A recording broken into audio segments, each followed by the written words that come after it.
the man. That's it. Business is you buy something and you sell it for more. Theology, I'm going to have a theology department, since I'm a priest on the right. And what you have to learn in theology is the answer to the question, where is God? And the answer is, God is everywhere. Why? Because he likes you.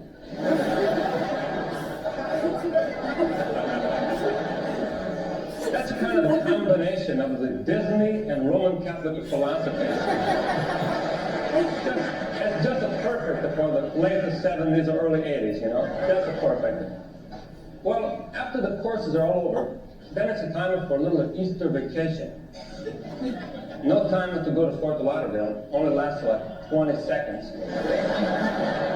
But what I do for you, I like to turn on the sun lamp, and I'll give you a little glass of orange juice. That's the snack part, orange juice. And then after vacation, after you swallow it real quick, then it's a time for the final exams. I say to you, ¿Cómo está usted? You say, muy bien. Where is God? The God is everywhere. Economics is supply and demand. Then I put on your cap and a gown. I get out to my Polaroid camera, make a little snap a flash of picture for you. I give you the picture. You give me $20. I give you a diploma, and you're a college graduate, ready to go.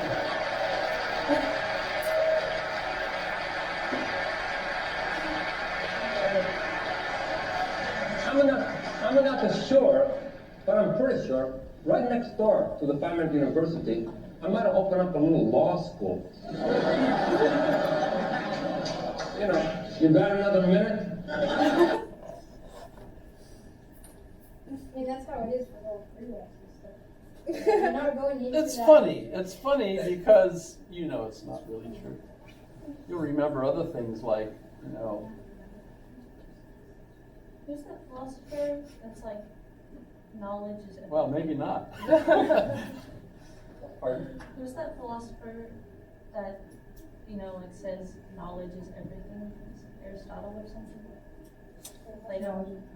In a way, we might find that similar to Hegel's thinking that the world is. But we'll get to that one. To know is to be. So let me get back to the ethics, because the real crisis in this comes, and remember the quiz question for today is, what do you think of Spinoza's thought that all of the universe is God, all of nature is God? So we get to the propositions, and I'll go through these quickly. Substance is by nature prior to its modifications, and we have a proof. This is clear from definitions 3 and 5, right? So you could check those and you could see that this is, in a way, very algebraic, kind of designed to have that same kind of guarantee. Two substances whose attributes are different have nothing in common. And you can prove that. Things which have nothing in common cannot be one the cause of the other, and we have a proof for that.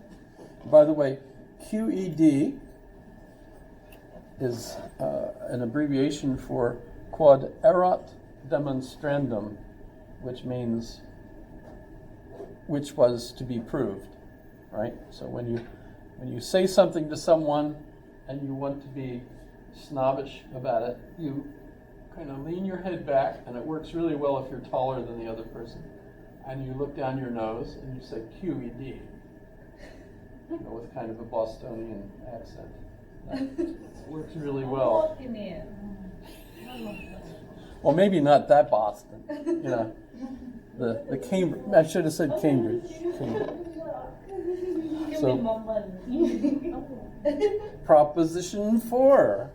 Two or more distinct things are distinguished one from the other, either by the difference of the attributes of the substances or by the difference of their modification. Is that an Audi SQ5? Truth. There cannot exist in the universe two or more substances having the same nature or attribute, because it would be the same thing. You have two of the same thing. Twins really are not identical. One substance cannot be produced by another substance.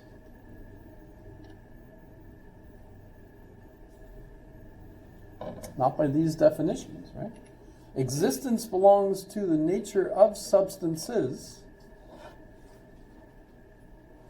Every substance is necessarily infinite. It's using the scholastic definitions, right? That's a long proof. Yeah, holy Holy Spinoza. Spinoza. Moly is a different, he's a cook. Okay. The more reality or being a thing has, the greater the number of its attributes. Each particular attribute of the one substance must be conceived through itself. There's your QED, right? Where that came from. Proposition 11. God, or substance, consisting of infinite attributes, of which each expresses eternal and infinite essentiality, necessarily exists. So this Proposition 11 is his version of the ontological argument, and he has this proof. It's basically the same as Anselm, etc. And he's got another proof, a different variation on that. And you can see that gets quite long. So no attribute of substance can be conceived from which it would follow that substance can be divided.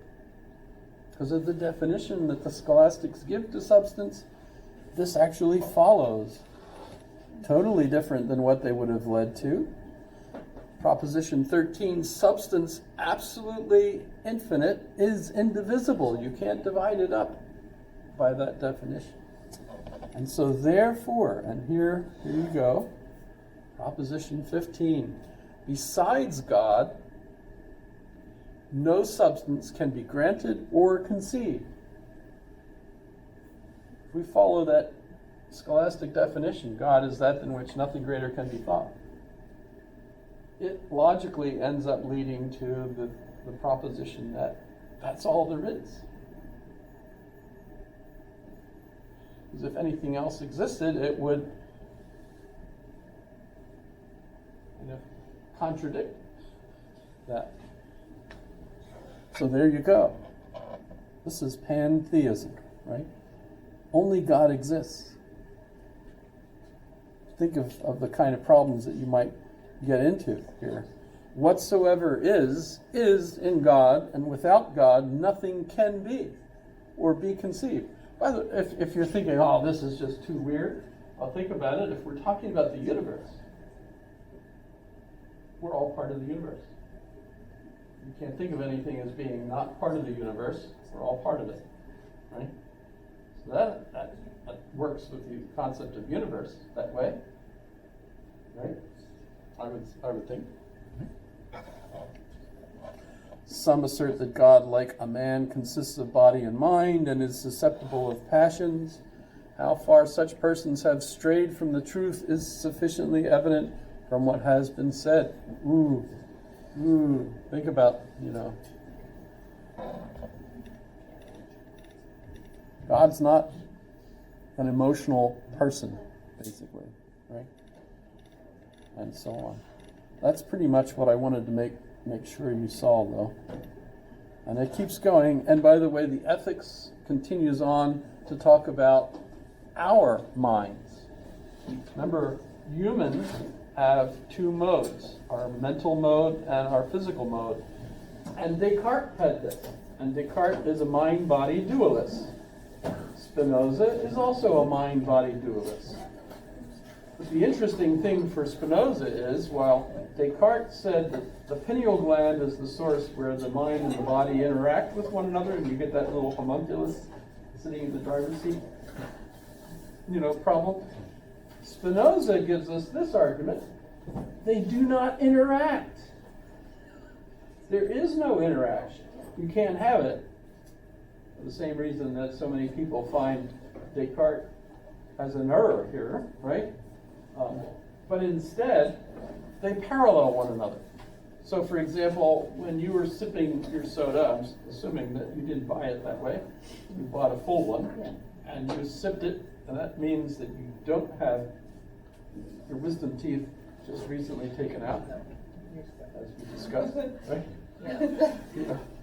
That as you were sipping that out, I forget where I was going with that. Yes, now I remember. You were thinking to yourself, I'm going to suck my soda, or whatever it is, right? And you did. And your body behaved appropriately. And you thought your mind told your body to do what it did. According to Spinoza, your mind is thinking all of that, but your body is doing all of what it did by itself without interacting with your mind. And you're wondering, but wait a minute. Clearly they're cooperating. And Spinoza's answer is, God created everything. Everything is completely determined and follows God's plan. So at the moment where you're thinking that you're drinking your drink, your body is drinking the drink. So it looks to us like they're interacting, but they're not. Any questions? Is that good for today? Sounds like instinct. Holy Spinoza, that was Holy Spinoza. Spinoza discovered instinct. I love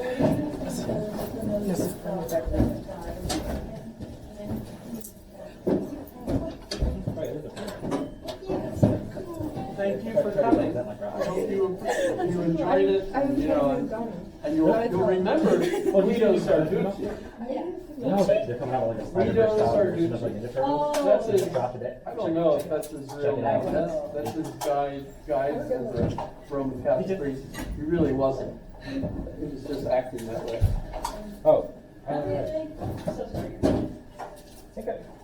By the way, I think I found what I was talking about with the non-religion. So that was like apparently the first book that he made. So the Great Bible of 1539. Who made that?